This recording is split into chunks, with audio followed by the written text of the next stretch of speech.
Perkenalkan, saya Hamka Malik, calon guru penggerak angkatan 11 dari SMA Negeri Duku Makassar. Saat ini saya bersama dengan rekan sejawat Ibu Yulia Sat dari MPD, boleh mengajar bahasa Indonesia di SMA Negeri Duku Makassar. Kali ini saya akan melakukan wawancara pra-observasi dalam rangka tugas supervisi coaching kelas. Assalamualaikum Bu Yuli. Waalaikumsalam warahmatullahi wabarakatuh. Gimana perasaannya Bu Yuli hari ini? Baik Bu Yulia Sati, sebelum saya akan observasi, apa tujuan pembelajaran yang Ibu Yuli sampaikan itu kepada murid? Jadi tujuan pembelajaran yang saya sampaikan adalah mengelola informasi dalam ceramah. Mengelola informasi dalam ceramah tentu berkaitan dengan mata pelajaran bahasa Indonesia. Lalu strategi yang Ibu Yulia Sati akan lakukan nanti pada anak itu bagaimana? Strategi bagaimana akan diterapkan nantinya? Jadi sebenarnya hanya singkat saja. Jadi strateginya yang saya coba adalah menggali informasi dan menemukan pemecahan masalah dalam ceramah. Luar biasa sekali apa yang Ibu akan lakukan. Yang terakhir Bu, area pengembangnya sendiri itu bagaimana? Area yang dikembangkan dalam supervisi nanti? Jadi yang akan saya persiapkan itu sebenarnya saya sudah dengan siswa melalui pendekatan kontekstual dengan model pembelajaran kooperatif tipe STAR. Sangat luar biasa, keren sekali dengan mengajarkan bahasa Indonesia melalui kooperatif staff, mengajar anak untuk berdiskusi, itu akan menghasilkan suatu hasil pembelajaran yang luar biasa. Nah, mari kita saksikan untuk supervisi coachingnya pada saat praktik pembelajaran. Terima kasih. Wassalamualaikum warahmatullahi wabarakatuh. Waalaikumsalam warahmatullahi wabarakatuh.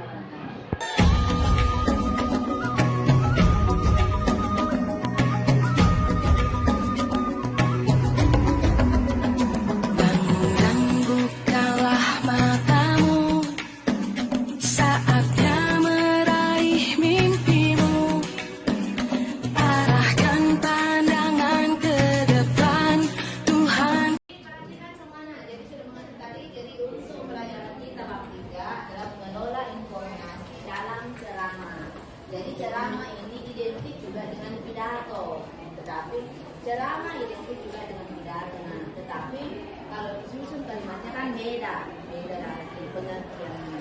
Jadi agamanya orang kita tidak, apa? Nah, tidak disangkut pautkan dengan agamanya yang lain agama.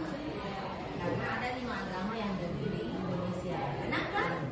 Ibu tahu nih, yang itu apa?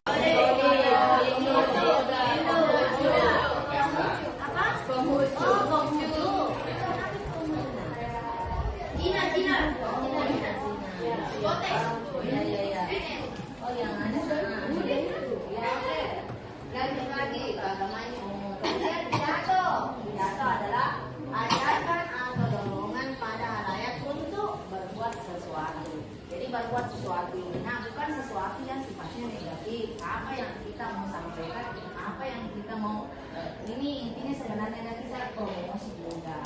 Kita mengajak seseorang untuk melakukan kalau tidak.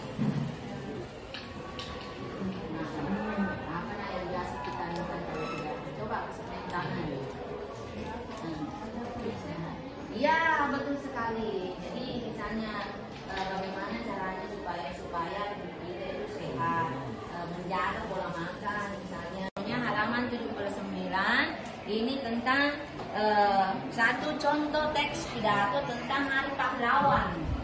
Nah, jadi sebenarnya kuncinya itu kalau kita pidato ada 3 paragraf. Nah, pertama awal, bagaimana caranya kalau kita membuka pembicaraan awal. Assalamualaikum warahmatullahi wabarakatuh.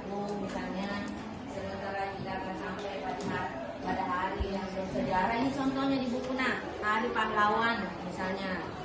Kita yaitu tanggal 10 November atau disebut dengan Hari Pahlawan misalnya. Jangan terlalu panjang kalau awalnya. Kalau misalnya kita membuka tidak usah terlalu panjang. Ya. Kemudian lanjut dengan paragraf 2, hadirin yang berbahagia misalnya. Kita yakin bahwa para pejuang yang gugur di medan pertempuran di Surabaya melawan tentara Sekutu dan Murta itu mati syahid. Itu dia saja. Jangan mungkin banyak sekali kasih kalimat jangan. Kemudian kita lanjut lagi. Di samping itu perlu kita ketahui bahwa menghormati jangan demi negeri ini. Jadilah generasi emas, cerdas berkarakter itu kita, berjuang dan harus berani kita.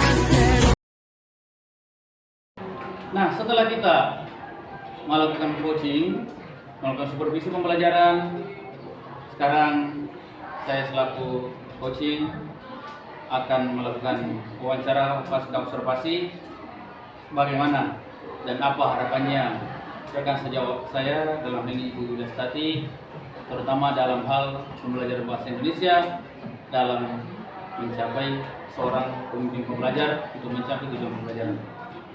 Yuli, bagaimana perasaannya setelah kita melakukan coaching dan atau supervisi?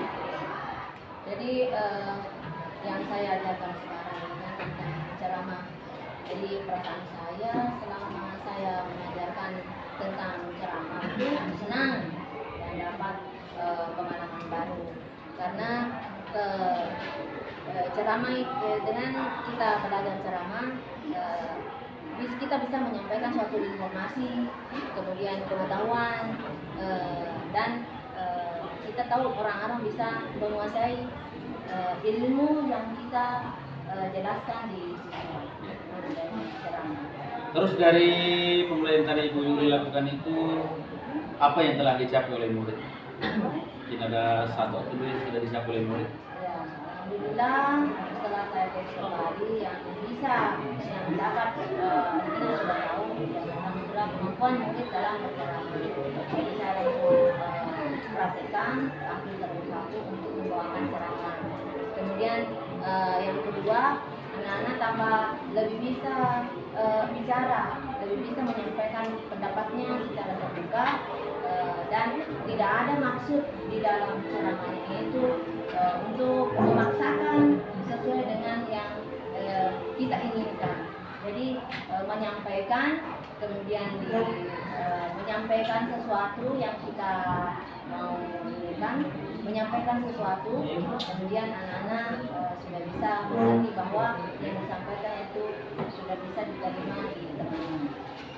Baik, luar biasa sekali pencapaian yang dilakukan oleh murid dengan sentuhan-sentuhan yang dilakukan oleh diri dengan pembelajaran kooperatif di Pestar. Sahabat Kurikulum Merdeka di mana saja berada, inilah salah satu manfaat daripada coaching, supervisi.